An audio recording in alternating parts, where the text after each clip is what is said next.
Hi, my name's Christina Blacklaws and I'm the immediate past president of the Law Society of England and Wales and the chair of the Law Tech Delivery Panel. And I'm delighted to talk to you about the commission which I chaired looking at the use of algorithms in the criminal justice system. So first of all, let's understand what an algorithm is. It's a set of instructions which are usually fiendishly complicated, used to implement an AI system. The rapid growth in the use of artificial intelligence and algorithms across all aspects of our public and private life has caused some concern, particularly when it comes to the justice system. Although our lives may be revolutionised by the use of algorithms, for obvious reasons, a lot of the focus has been on the potential dangers posed by a technologically integrated future. There are ethical, legal, and social implications and challenges, and there are questions that we need to ask ourselves. Could the use of algorithms be a force for good, or could it be dangerous? What about the use when it comes to judging? And should we be looking at perhaps regulating or restricting the use of algorithms, particularly when looking at public institutions? In order to look at this issue, we set up the Technology and Law Policy Commission at the Law Society of England and Wales, and we decided to concentrate on the issue of the use of algorithms in the criminal justice system. Quite frankly, if we get it wrong there, it has potentially bad consequences, not only for the individuals involved, but also for human rights and the rule of law. The commission lasted for 1 year. We held 4 public evidence sessions, heard from 75 experts and received over 80 written responses. And the report was published in July 2019. We engage with a very wide range of disciplines, from computer scientists to ethicists to public policy makers to lawyers and judges, to ensure that we had that multidisciplinary approach to the work that we undertook. One of our first findings was that there was very varied use of algorithms by a whole range of entities involved in the criminal justice system. So from the police to the lawyers to courts to parole and probation, algorithms were being used, and in a very varied sense. Some of the examples of the use of algorithms were photo and video, so things like facial recognition, DNA profiling, getting information from private mobile devices, predictive crime mapping. All these sorts of things were being used by police forces up and down the country. The Law Society has prepared an interactive map which shows what is being used where.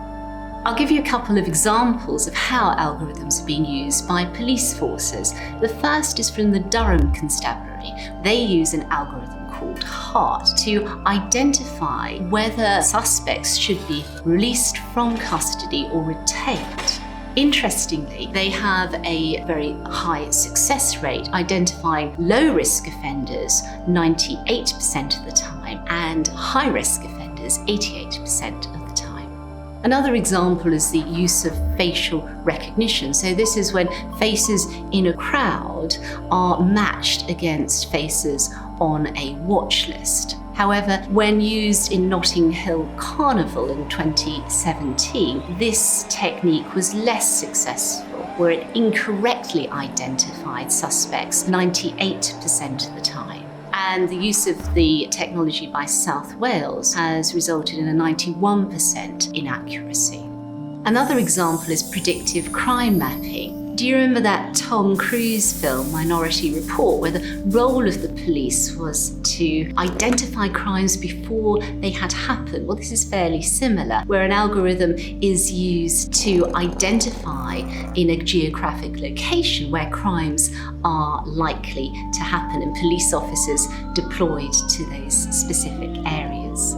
So don't get me wrong, there are many benefits for the use of algorithms in the criminal justice system, and particularly when deployed by police, to ensure that they are more efficient, but also, and perhaps more importantly, to ensure that we can get deeper learning and understanding from machine learning so that, for example, we can tailor systems better for individuals, so that individuals who are in the criminal justice system can get better, more tailored learning opportunities, more appropriate rehabilitative packages, and also so that we as a society might be better able to leverage information around criminal gangs, for example, to identify weak spots. So there are many things to be liked about the use of algorithms in the criminal justice system.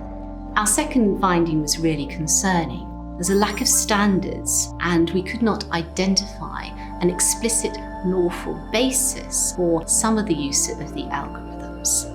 In part, this is to do with opaquely designed algorithms because the designers want to maintain secrecy, or perhaps because of the technical complexity of the algorithms themselves. But this is an issue which needs to be urgently addressed.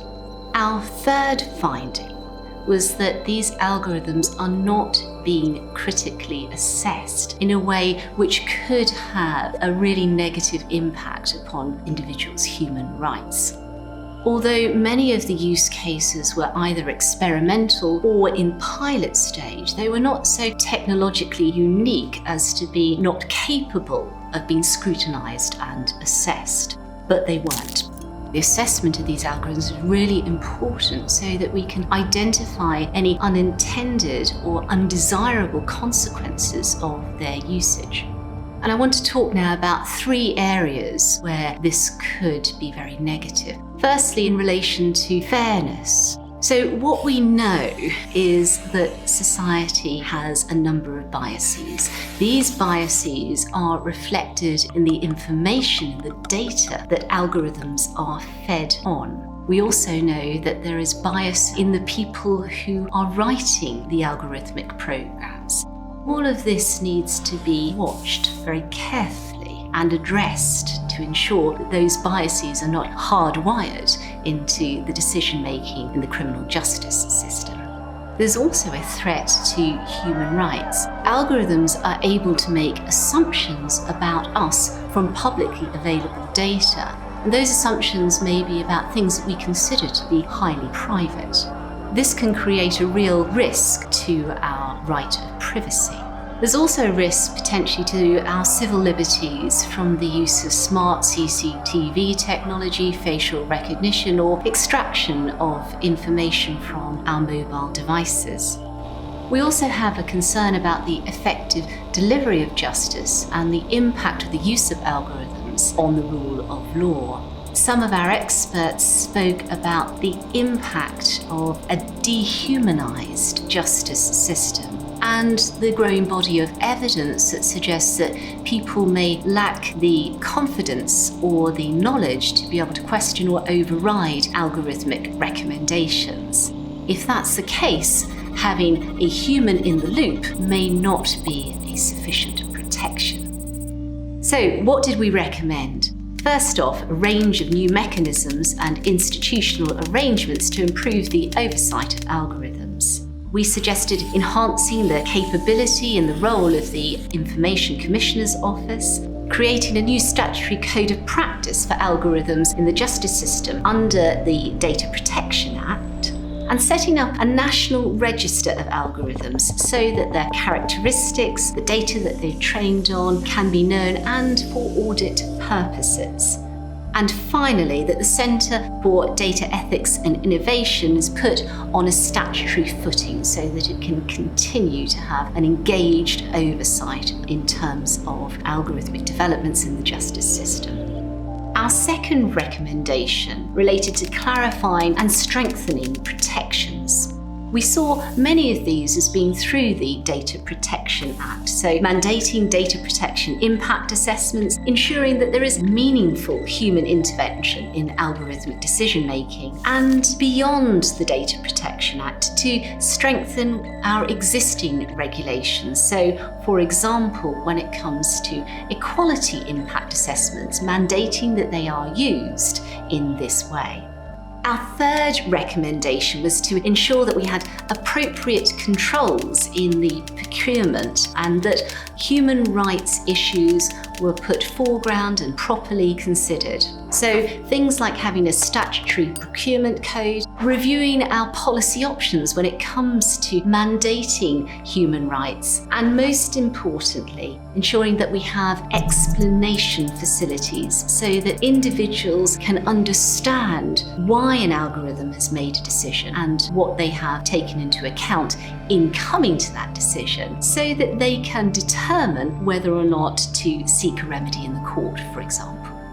Our fourth clear recommendation was that algorithms must have an explicit and lawful basis. We suggested strengthening the powers of the Biometrics Commissioner. We also wanted to set up a body to assess the use of technology to search seized electronic devices to see whether that was indeed legitimate. And we wanted to ensure that facial recognition operates within the boundaries of the law. Our final major recommendation was that there needs to be significant investment in public bodies so that they have the wherewithal to be able to operate and scrutinise their own systems. Public institutions must be able to assure themselves that they are using algorithms in an appropriate and proportionate way. Our recommendations were comprehensive and ambitious. We hope that they provide a framework for an ethical and proportionate use of algorithms in the criminal justice system. We want the public to be able to reap the rewards and benefits of using algorithms in this way, but without being subject to any of the potential dangers. The UK has a window of opportunity to become a beacon of a justice system that is trusted to use technology well, that has a social license to operate, and that we ensure we do this in a way which is in line with our values and respecting human rights.